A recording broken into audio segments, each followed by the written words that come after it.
Now next topic is effective atomic number and effective atomic number rule. Effective atomic number, that is EAN rule. अब ये effective atomic number क्या चीज है? देखो, जब कोई भी कॉम्प्लेक्स प्रोड्यूस होता है तब definitely ligands tend to donate pair of electron and acceptor is central metal.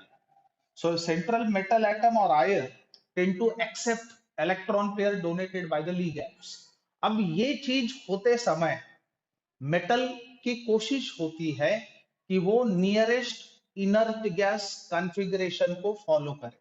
अब देखिए, जैसे कि एर्गॉन है, एर्गॉन का एटॉमिक नंबर होता है 18, उसके बाद क्रिप्टॉन, इसका एटॉमिक नंबर होता है 36, उसके बाद जेनॉन, इसका एटॉमिक नंबर होता है 54, और उसके बाद radon, radon having atomic number which is just equal to 86।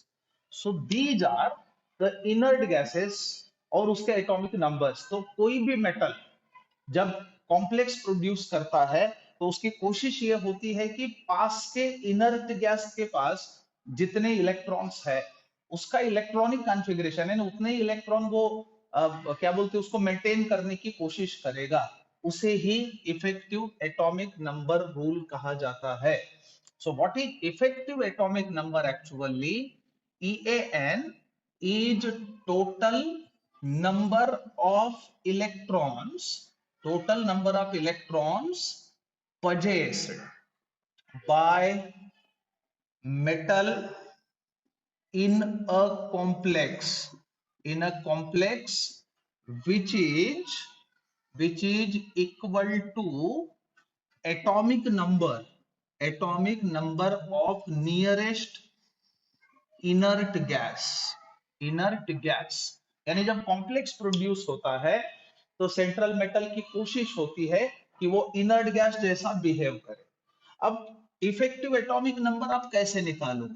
देखो, EAN is just equal to Z minus x plus y. अब आपको पता होना चाहिए ये चीजें है क्या। अब इसमें where Z is the atomic number, यानी उस मेटल का जो भी कॉम्प्लेक्स के अंदर सेंट्रल मेटल होगा उसका एटॉमिक नंबर यानी क्या, Z।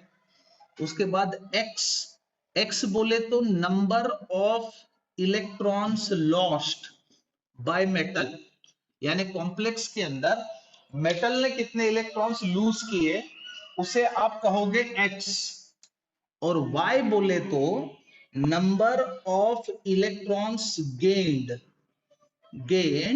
फ्रॉम लिगैंड्स, यानी जो भी लिगैंड्स इन्वॉल्व है उनके पास से कितने इलेक्ट्रॉन्स गेन किए गए उसका वैल्यू बोले तो Y। तो आप Z minus x plus y करके आसानी से इफेक्टिव एटॉमिक नंबर देख सकते हो। अब इसमें कुछ हम लोग एग्जांपल देखेंगे। Let's have the complex CO NH3/6 3+। अब हम कोशिश करेंगे कि इस कॉम्प्लेक्स में जो सेंट्रल मेटल है उसका इफेक्टिव एटॉमिक नंबर निकालें। तो देखो, कोबाल्ट, कोबाल्ट के लिहाज से एटॉमिक नंबर क्या होगा? देखो, atomic number of cobalt is what, जिसको आप Z कहते हो, ये 27 होता है। अब 27 happens to be the atomic number of cobalt. Secondly, अब इस कॉम्प्लेक्स के अंदर कोबाल्ट के ऊपर ऑक्सीडेशन स्टेट क्या है ये समझने की जरूरत है। ये न्यूट्रल लिगैंड होने की वजह से डेफिनेटली जो भी चार्ज कॉम्प्लेक्स आयन के ऊपर होगा that happens to be the atomic what oxidation state of cobalt.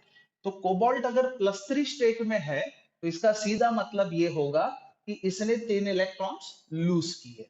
इसका सीधा मतलब है कि X की वैल्यू क्या निकलेगी, 3।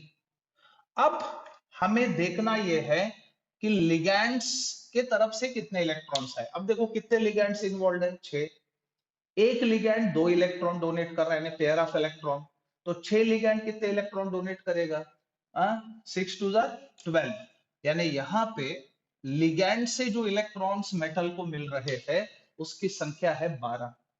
अब हम इजीली EAN यानी इफेक्टिव एटॉमिक नंबर निकाल सकते हैं। ये वैल्यूज पुट करो, सो Z27 माइनस एक्स यानी 3 प्लस 12। अब इसको जब आप कैलकुलेट करोगे तो आपका आंसर आएगा 36। और याद रखना 36 is atomic number of krypton which happens to be the nearest inert gas to the cobalt।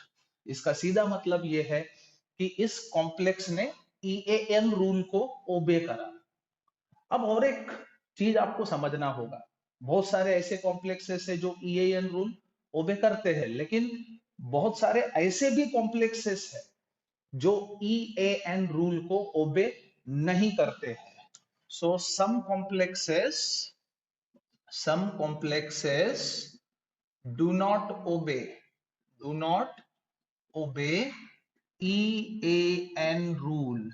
अब उसमें हम एग्जाम्पल के तौर पे बता सकते, for example consider FeCN/6 3 minus. अब ये जो कॉम्प्लेक्स है, उसके बाद और एक एग्जाम्पल दिया जा सकता है, कंसीडर CuNH3/4 2 प्लस। ये एक कॉम्प्लेक्स कैटायन है, ये कॉम्प्लेक्स अनायन है। सेम वे से आप अगर इनके EAN निकालने की कोशिश करो तो आपको महसूस होगा आयरन और कॉपर दोनों के पास 35 इलेक्ट्रॉन्स आएंगे।